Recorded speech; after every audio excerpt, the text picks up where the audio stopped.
It looked kind of fun. And I was like, you know, dude, let's go with this one, right? So what we did instead is that we issued what we call a counterclaim, which is pretty ballsy.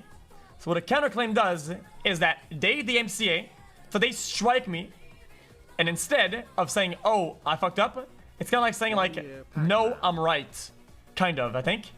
It's like saying, this is transformative content, this is fair use, and this is not what you guys claim it is. So we counterclaimed it.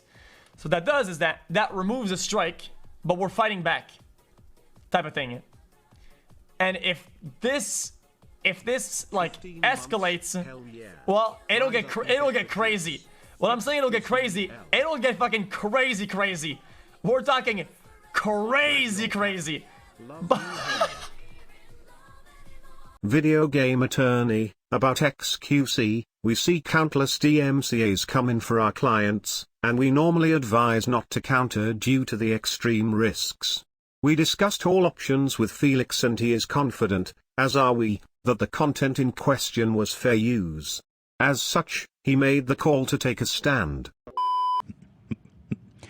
His lawyer, the video game attorney, was our first attorney to represent us in the lawsuit against Matt Haas many years ago, and he is a horrible attorney that royally screwed us, and the fact that he's handling this makes me very nervous. Right now is that Ryan is out there saying this is fair use, we're fighting it, and not I'm not a fucking media attorney, and I'm not equipped to deal with this. Like, I've held my tongue on this guy for so long, but now it's come to this point where I see him in a position to cause even more damage, and I really think that this is a dangerous place for everyone to be when he's being represented by this guy who really doesn't know what he's doing. Later. See it. I don't know where. We looked everywhere. We couldn't find it.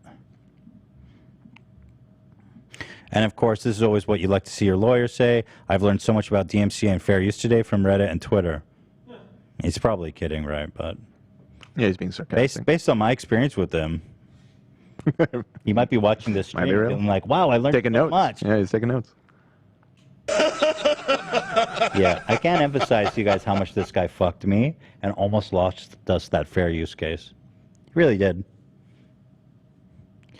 This guy makes me understand why people hate lawyers. A counterclaim asserts that you have the rights, not just fair use. That's what fair use is.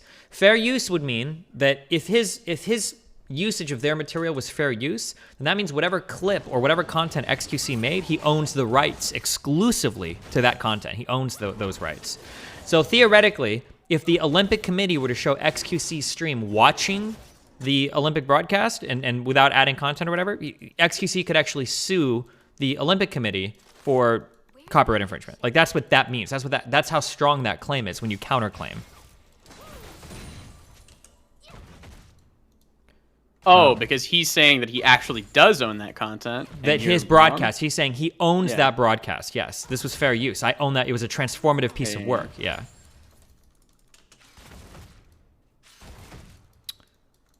Which is why I would be shocked if there was no response. Yeah, if you do a counter claim or counter notification, it's absolutely routine. I mean, it happens every day, thousands of times on YouTube. We do it all the time. It really isn't. It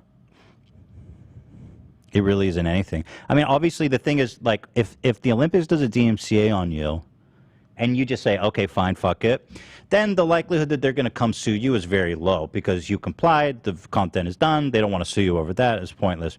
You know, but if you do counter claim, then you get the content restored. Obviously, it does increase the chances of being sued because now their only remedy to get the video down is to sue you, but the likeliness of them suing you is extremely low. Someone who's been in the space for a long time. I believe that he is both, he acts as a lawyer and as an agent to streamers and content creators. And I feel like that is not a good position to be. I feel like it is even potentially a conflict of interest in some cases. Your lawyer should always be someone who's trying to like get as strict and as beneficial of a contract as possible. Whereas if you're also someone's agent, you just want the deal to go through because you get commission off of that. Regardless, I just think those two roles should be split. I also think no one person should, my personal opinion, just my opinion. I don't think a person should be acting both as a lawyer and an agent. I think if you're a really good fucking agent, you're just an agent. And if you're a really good fucking lawyer, you're just a lawyer. But that's just from my experience.